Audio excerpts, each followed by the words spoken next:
Salut à toutes et à tous. Dans cette vidéo, nous allons voir en détail l'application Google Alert. Une application web intéressante à connaître et pourtant méconnue. Avec ce service gratuit, nous avons notamment la possibilité de recevoir des informations sur les dernières actualités d'un sujet précis, de certains produits, ou encore savoir quand notre nom a été mentionné sur le web. C'est un outil numérique très utile à ajouter à nos outils de veille sur les sujets qui nous intéressent, par exemple. Bref, voyons immédiatement comment ce service web fonctionne. Donc, premièrement, pour accéder à ce service, je n'ai qu'à taper Google Alert dans un moteur de recherche. Donc là, je vais simplement taper, voilà, Google Alert. Donc je peux le taper comme ça, à savoir qu'en fait le nom au départ c'est plutôt Google Alert, comme ceci, A-L-E-R-T-S en anglais. Mais ça fonctionne également avec la version française. Je vais donc cliquer tout de suite sur ce lien. Voilà, donc on le voit, j'aurais pu taper directement l'URL google.fr/alert avec la version anglaise. Et j'arrive directement ici sur cette plage qui est extrêmement simpliste comme vous le voyez.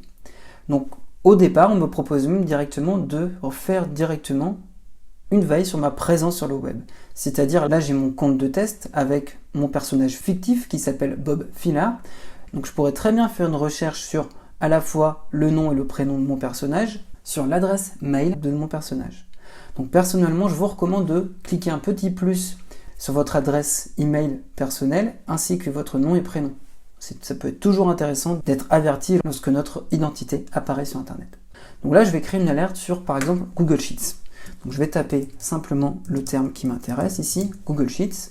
Donc là, par exemple, je vais être au courant des dernières informations qui vont sortir sur le tableur de Google.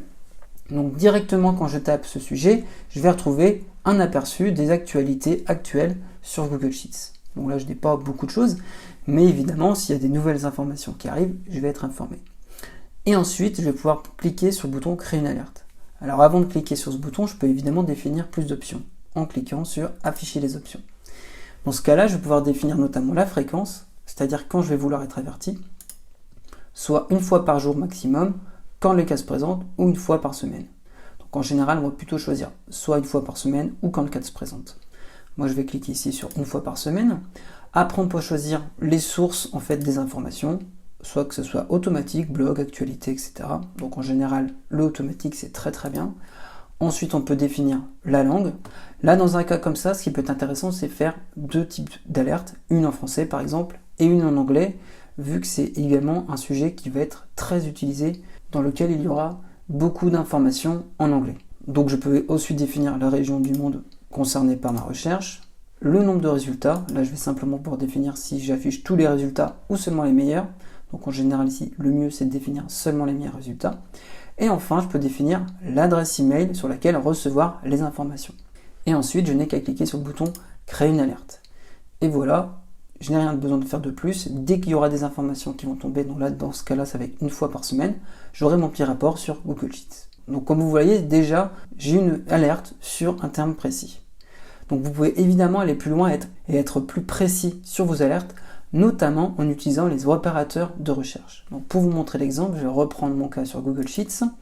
Et là, je pourrais très bien dire, je veux Google Sheets. Par contre, là, ça va m'afficher Excel, par exemple. Et je pourrais très bien dire, je veux que ça m'affiche Google Sheets, mais surtout pas aucune recherche avec Excel. Donc pour enlever ce terme, ajoutez-le un petit tiret et je vais taper Excel. Voilà, et là comme on le voit, je n'ai plus dans l'aperçu les termes Excel qui vont apparaître. Il va me rechercher tous les termes qui vont apparaître dans l'actualité avec Google Sheets, mais il va m'enlever les termes où il y a Excel. Voilà, donc évidemment il y a bien d'autres opérateurs de recherche. Donc le plus simple pour tous les connaître, vous allez les retrouver avec Google. Donc je les affiche ici sur cette page de support de Google. Donc page que je mettrai en lien en dessous de la vidéo.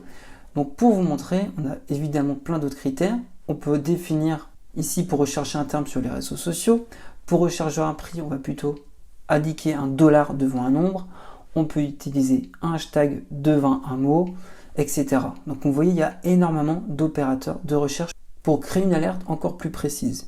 Donc évidemment, il existe même bien d'autres opérateurs de recherche. Vous avez vraiment besoin de créer une alerte plus précise.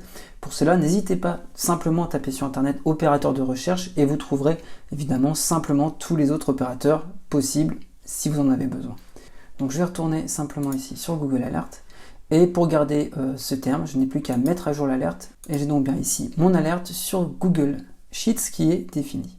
Donc enfin, vous pouvez encore personnaliser un peu plus vos alertes avec la petite roue crantée juste ici. On peut notamment définir l'heure de réception des notifications. Voilà, si je coche ici, je peux choisir l'heure qui me paraît la plus pertinente. Je pourrais par exemple dire 8 heures. Et je peux définir si je veux plutôt un récapitulatif de toutes mes requêtes d'alerte en cochant ici. Et après, je vais pouvoir définir la fréquence en fait de toutes mes alertes. Et enfin, si je ne veux plus mon alerte, je n'ai qu'à cliquer sur la petite corbeille pour supprimer simplement une alerte. Donc voilà pour cette vidéo sur Google Alert qui permet de réaliser notamment une veille sur certains des sujets qui nous intéressent ou des termes précis. Pour conclure, n'hésitez pas à vous abonner à la chaîne pour être informé des derniers tutos sur les outils numériques ou sur des informations de life hacking. Merci d'avoir suivi cette vidéo, portez-vous bien et à bientôt.